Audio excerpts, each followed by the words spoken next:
अस्सलाम वालेकुम नाज़रीन, मैं हूं मुज़म्मिल ख़ान, प्रोग्राम सच ये के साथ। आज हम बात करेंगे कराची के मसले लॉ एंड ऑर्डर की, जो कराची का सबसे बड़ा मसला है इस टाइम।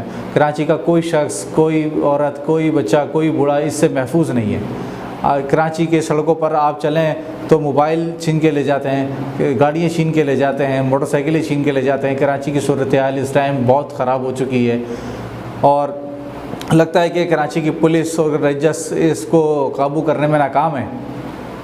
आज सूरत हाल ये हो गई है कि हम अपने घरों में भी महफूज नहीं हैं। कराची की इतनी सूरत हाल ख़राब है। फिर दूसरा मसला कराची की सड़कें। कराची की हर सड़क से आप गुजरें तो आपको खड्डे नज़र आएंगे, पानी बहता हुआ नज़र आएगा, सीवरेज का मसला नज़र आएगा। अगर इन मसलों से भी दूसरे निकलते हैं तो फिर KEC का मसला सबसे बड़ा जो मसला है आजकल जो बना हुआ है 2 महीनों से तकरीबन। पहले आप देखते हैं कि पहले महीने में इन्होंने फ्यूल एडजस्टमेंट की एडिटिंग करी इसमें बिल में। लोग आवाम परेशान हो गई कि एक जिसका बिल 3,000 रुपये आता था मिसाल के तौर पर, उसका बिल 10,000 रुपये आया, 8,000 रुपये आया, 9,000 रुपये आया। अब एक शख्स महीने के 20,000 रुपये कमाने वाला वो इन बिजली का बिल भरने के बाद, किराए के मकान किराया निकालने के बाद वो अपना राशन भरेगा घर में या बिजली के बिलों की अदायगी करेगा। आवाम को इन्होंने इतना परेशान कर दिया है, कराची के मसाइल इतने बढ़ते जा रहे हैं, लेकिन कराची की तरफ कोई देखने वाला नहीं है। लगता है सियासी जमातें, सियासी जितनी भी पार्टीज़ हैं, मजहबी जमातें हैं, सब कराची के सब उल्टे में लगी हुई हैं। कोई कराची की तरफ देख नहीं रहा। कराची की सड़कें वीरान हो गई हैं, कराची की सड़कें टूटी फूटी हैं। जिस सड़क से गुजरो उस सड़क से खड्डे होते हैं। नाज़रीन, फिर कराची का दूसरा मसला ये है कि अभी आप देखें थोड़े टाइम 2 दिन पहले तकरीबन चाइनीज़ डॉक्टर को मार दिया गया बेदर्दी से। तो अभी तक उसकी कोई रिपोर्ट पेश नहीं हुई है, कोई कानून नाफिज करने वालों ने उनको गिरफ़्तार नहीं किया है।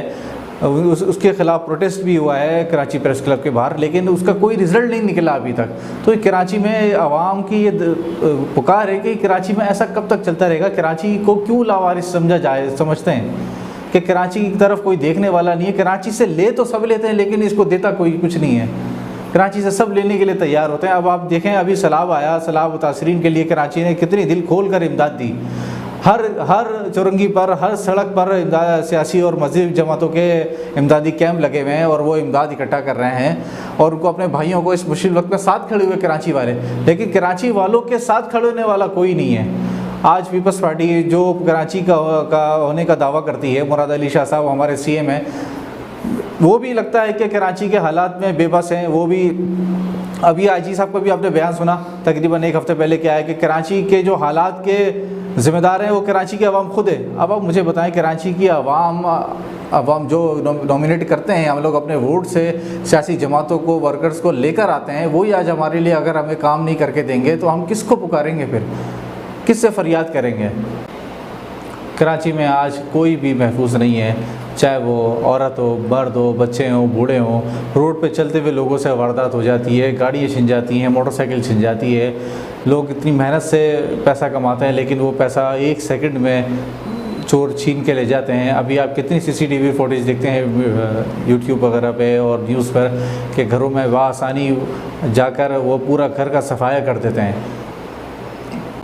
नाज़रीन, फिर देखें दूसरा बड़ा मसला हमारे शहर में यह आया है कि अफ़गानी हमारे कितनी तादाद में सिंध में आके बस गए हैं। कराची के मुख्तलिफ़ शहरों में, हैदराबाद के मुख्तलिफ़ शहरों में, अंदरूनी सिंध के शहरों में आकर बस गए हैं। उन्होंने यहाँ अपनी प्रॉपर्टीज़ बना ली हैं। उनको ID कार्ड नादर की तरफ से इशूज़ हो गए हैं। आज वो हमारे लिए दर्द सर बनते जा रहे हैं। कराची के अपने लोगों के लिए, सिंध के अपने हमारे भाइयों के लिए दर्द सर बनते जा रहे हैं। आज वो हमारे हक़ पर डाका डाल रहे हैं। तो हुकूमत से मैं दरख्वास्त करूँगा, हुकूमत सिंध से मैं दरख्वास्त करूँगा कि इन अफ़गानियों का मसला मामला संजीदगी से देखा जाए, नहीं तो ये मामला हाथ से निकल जाए। अभी आप नाज़रीन ये देखें कि क्या अभी जो हाल ही में जो पाकिस्तान अफ़गानिस्तान का मैच हुआ, जिस तरह पाकिस्तान ने अफ़गानिस्तान को शिकस्त दी, उसके बाद इन्होंने जो रद्द-ए-अमल दिया, पाकिस्तान के परचम से इन्होंने जूते पॉलिश करे, पाकिस्तान के परचम पर खड़ा होकर इन्होंने नाज़ेबा अल्फाज अदा किए। तो हमारी हुकूमत को चाहिए कि इनके ख़िलाफ़ एक्शन लें, इनको अपने वतन वापस भेजें। हमें पठान भाइयों से कोई नाराज़गी, लेकिन जो ये अफ़गानिस्तान से यहाँ पर हिजरत करके, हिजरत के नाम पर आए हैं और यहाँ पर आगे बस गए, तो ये खुदारा इसकी तरफ देखा जाए। मुराद अली शाह साहब से मैं दरख्वास्त करूँगा कि इस मामले को संजीदगी से देखा जाए।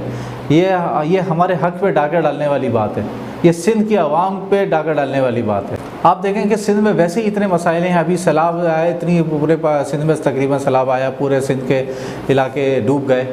तो वैसे ही एक महंगाई का एक तूफ़ान आ गया, फसलें तबाह हो गई और सिंध के लोग वैसे ही परेशान हो गए। फिर ये इतने मसाइल सिंध में कि हुकूमत की तवज्जो उन पर है ही नहीं, सिर्फ हुक्मरान अपने जो है ना वोट के लिए आते हैं लोगों के पास और फिर दोबारा पलट कर सालों नहीं देखते।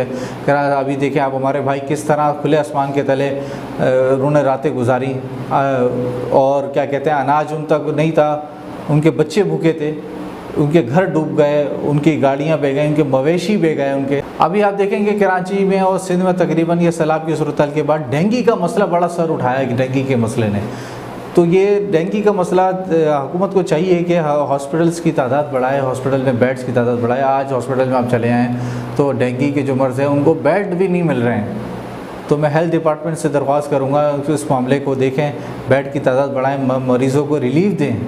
अभी आप देखें नाज़रीन, कराची में इतनी बारिशें हुई, हाफ डैम वगैरह सब फुल हैं, तकरीबन नहरें फुल हैं, उसके बावजूद भी कराची के शहरियों को पानी नहीं मिल रहा, पानी से तरसे हुए कई इलाके।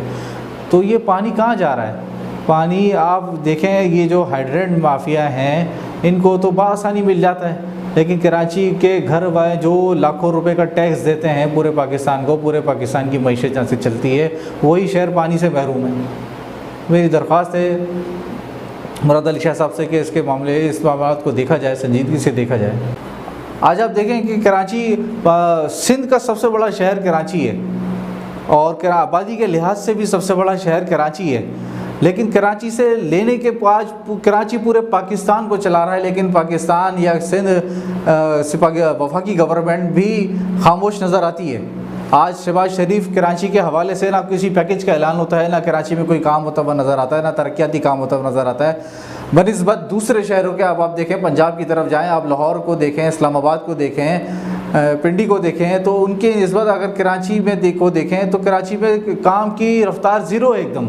वफाकी हुकूमत भी खामोश है इस चीज़ पर। खुदारा हम सियासी और मजहबी जमातें और हमारे IG सिंध और सैयद मुराद अली शाह साहब CM साहब को दरख्वास्त है कि कराची के लोगों की तरफ देखें। कराची के मसाइल बड़े हैं, कराची हर तरफ से मसाइल में डूबा हुआ है। लॉ एंड ऑर्डर का बड़ा मसला है, यहाँ पर सेवरेज का बड़ा मसला है, KE का बड़ा मसला है। नाज़रीन आप देखें कि पिछली हुकूमत ने भी बड़े दावे करे, PTI हुकूमत ने, गवर्नमेंट ने, इमरान खान ने बड़े दावे करे, तब्दीली के नारे लगाए गए, कराची में पैकेजेस का ऐलान करा, लेकिन सिर्फ ऐलान की हद तक की बात हुई, उस पर अमल दरामद नहीं हो सका। कराची को मज़ीद अंधेरे की तरफ धकेल दिया गया। जिस शहर को हम रोशनियों को शहर कहते थे, पूरे पाकिस्तान से लोग इस जगह रोशनियाँ देखने आते थे, आज वही शहर अंधेरे में डूबा हुआ है। आज वही शहर पुकार रहा है कि कोई तो मेरी तरफ देखो, कोई तो मेरी रोशनियों को दोबारा बहाल करो।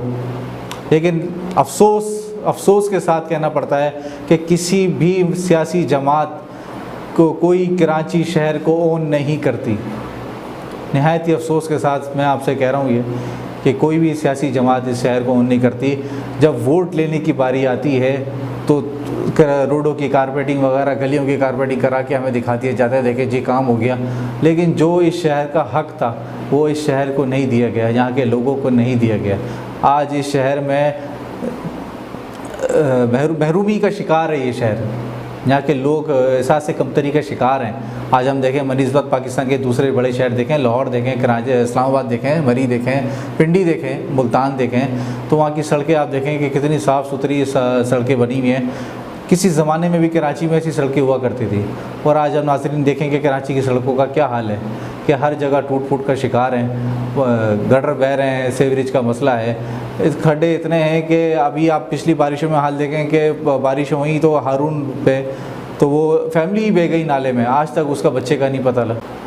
नाज़रीन मैं आपसे इजाज़त चाहूँगा, कोशिश करूँगा कि आपके सामने हक़ और सच की बात रखूँ, हक़ और सच सामने लाऊँ, और मेरी हुकूमती इदारों से दरख्वास्त है खुदारा हमारे सिंध को देखा जाए, इसके मामलात को, इसके तरक्याती काम करे जाएँ। मुराद अली शाह साहब से मेरी दरख्वास्त है कि खुसूसी दरख्वास्त है कि सिंध के मामलात को हल करा जाए, यहाँ की आवाम को रिलीफ दिया जाए। इसी के साथ आपसे इजाज़त चाहूँगा नाज़रीन, इंशाअल्लाह अगले एपिसोड में फिर मुलाकात होगी हक़ और सच के साथ। मुझे इजाज़त दीजिए, अल्लाह हाफ़िज़।